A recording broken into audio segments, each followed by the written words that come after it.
북한이 오늘 우주 발사체로 추정되는 물체를 발사했습니다.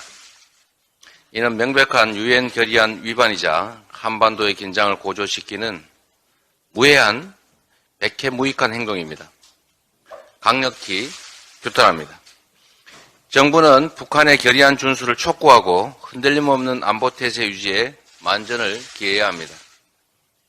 그런데 이와 관련해서 서울시가 경계경보를 오발령하고 행안부가 뒤늦게 바로잡는 어처구니 없는 일이 벌어졌습니다.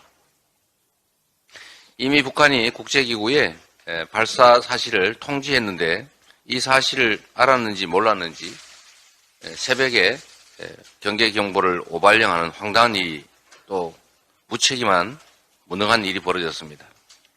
위기일수록 정부는 냉정하고 또 침착하게 대응해야 합니다. 정부 기관끼리도 허둥지둥하면서 손발이 맞지 않아서야 되겠습니까?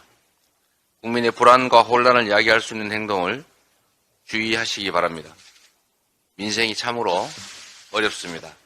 이번 사태가 민생 경제에 충격을 가하지 않도록 정부는 상황의 평화적 관리에 최선을 다해 주시기를 바랍니다. 정부의 편향적인 이념 외교가 우리 경제의 발등을 찍고 있습니다. 올해 4월까지 대중 수출이 지난해보다 무려 27.7%나 감소했습니다.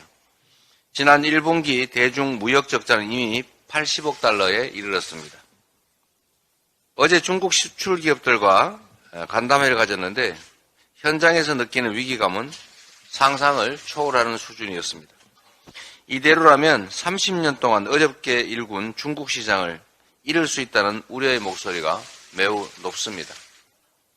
모든 것이 주변국을 자극하며 갈등을 부추겨온 윤석열 정권의 자업자득입니다. 정부가 코리아 리스크의 진앙 그 자체입니다.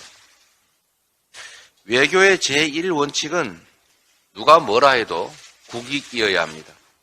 진영 대립에 앞장서면서 대한민국을 동북아의 갈라파고스로 만드는 그런 자충수 더 이상 두어서는 안 됩니다.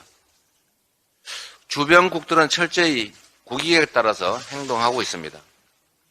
미중은 작년 사상 최대 교역액을 기록했습니다. 최근에는 고위급 접촉을 재개했습니다.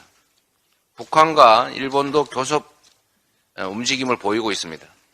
이러다가 우리만 낙동강 오리알 되는 수가 있습니다. 편향 외교가 아니라 국익 중심의 유연하고 실용적 외교를 펼쳐야 합니다.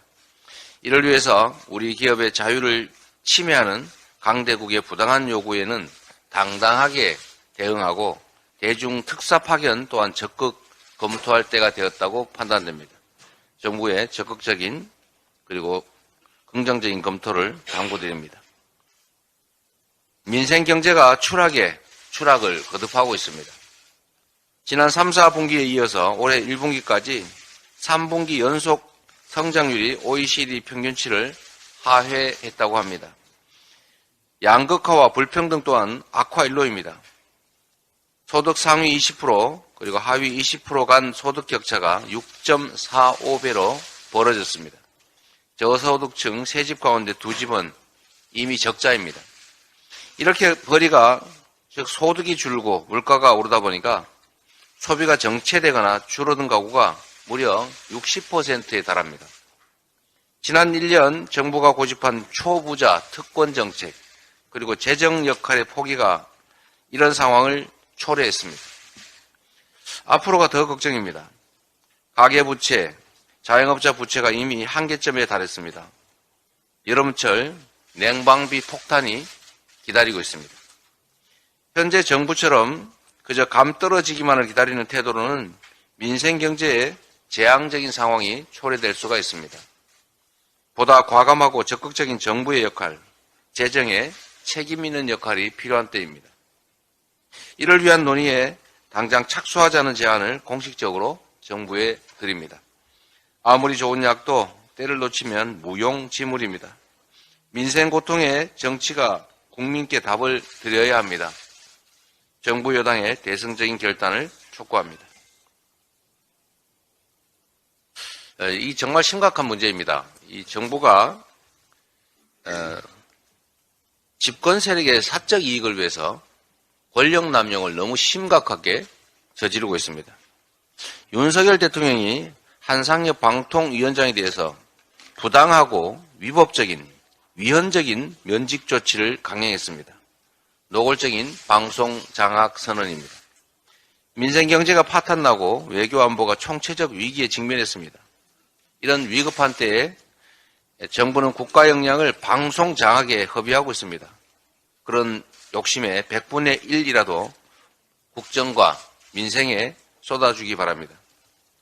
우리 민주당은 정권의 부당한 언론 탄압, 방송 장악 기도에 물러서지 않고 맞서겠습니다. 공영방송을 국민에게 돌려드리는 공영방송 지배구조 개선법 역시 이번에 반드시 처리하도록 하겠습니다. 한 말씀만 더 드리면 이 정부의 법률에 근거하지 않는 법률에 위반되는 면직 조치는 이 정부가 그렇게 선호하는 직권 남용에 해당할 소지가 매우 높습니다. 아무런 근거도 없이 임기가 보장된 공무원들을 마치 일반 공무원처럼 면직한다고 하는 게 있을 수 없는 일이고, 특히 이전에 아무런 근거 없이 KBS 정연주 이사장인가요? 네, 사장을 말도 안 되는 이유로 기소해냈고, 기소됐다는 이유로 해임하는 그런 불법행위가 있었는데, 이게 딱 그때 벌어졌던 사건과 똑같은 것 같습니다. 말도 안 되는 이유로 기소하고 그걸 이유로 면직하고, 이에 대해서는 엄정한 책임을 지게 될 것이라는 점을 경고합니다. 이상입니다.